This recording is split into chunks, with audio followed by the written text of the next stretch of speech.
बोल सदगुरुदेव की जय। नानक गोरखदत्त कबीर साहेब की जय। बोलो श्री कृष्ण भगवान की जय।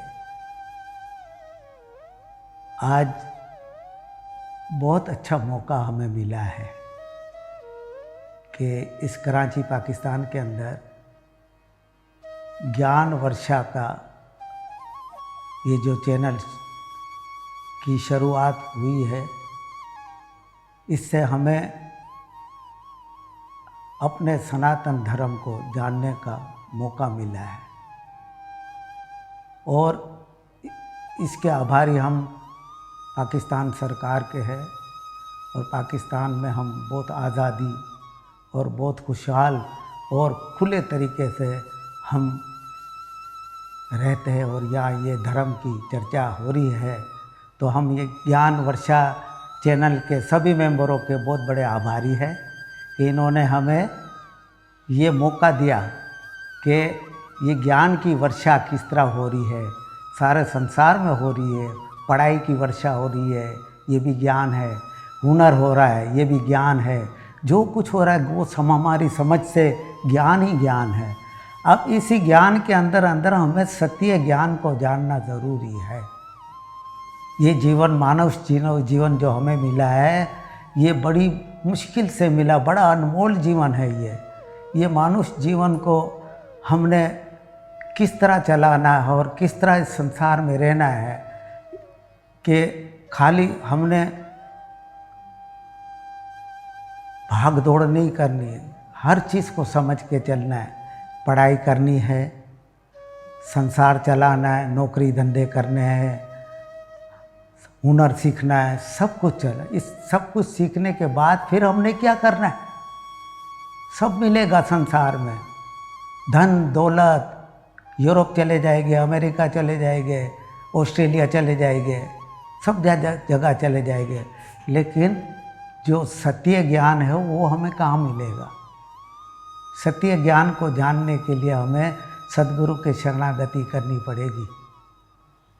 सदगुरु वो कि सदगुरु कबीर साहब कहते हैं कि गुरु गुरु सभी ही भले, अपनी अपनी ठोर।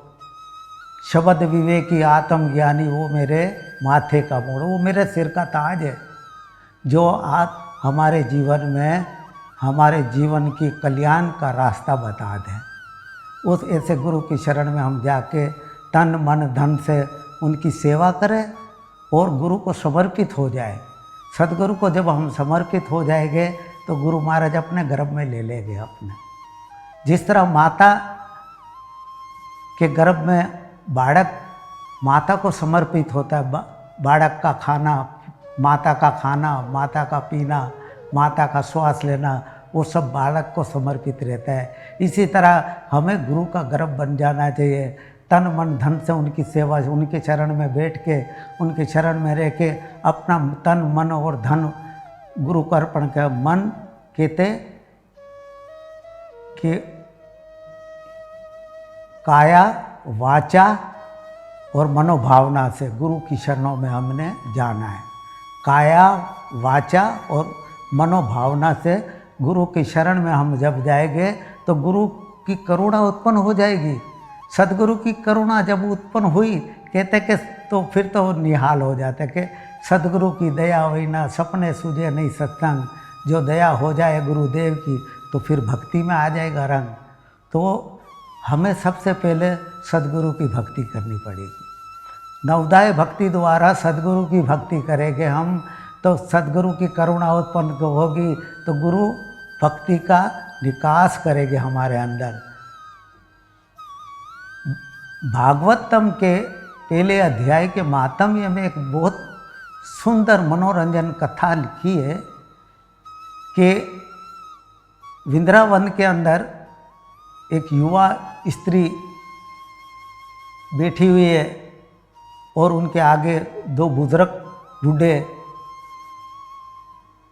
पड़े हुए। नारद जी का वृंदावन में आगमन हुआ और नारद जी ने देखा कि ये देवी कौन है। जाके उस स्त्री से पूछते कि देवी आप कौन हो? तो उस देवी ने कहा कि मैं भक्ति हूँ, मैं भक्ति हूँ। और ये दो बूढ़े जो पड़े हुए बुजुर्ग, वो मेरे बेटे हैं, ज्ञान और वैराग। मैं द्राविड़ देश में प्रकट हुई हूँ और कर्नाटक में मैं फली फूली वहाँ। महाराष्ट्र में मेरा बहुत आदर संस्कार हुआ है। जब मैं गुजरात में आई तो इस कलयुग के घोर अंधकार ने, पाखंडियों ने मुझे तोड़ फोड़ के बूढ़ी कर दी। मेरे ये दो बेटे भी, ज्ञान और वैराग, वो भी बूढ़े हो गए। मैं किसी तरह करके मैं वृंदावन आ गई। मैं तो सुबह से जवान हो गई हूँ, लेकिन ये मेरे दो बेटे ज्ञान और वैराग, उनको वातावरण नहीं मिल रहा है, वो इसी तरह बूढ़े बन। तो सदगुरु कहते भक्ति कहीं नहीं है, भक्ति तेरे हृदय के अंदर है, केवल उसका निकास करना है।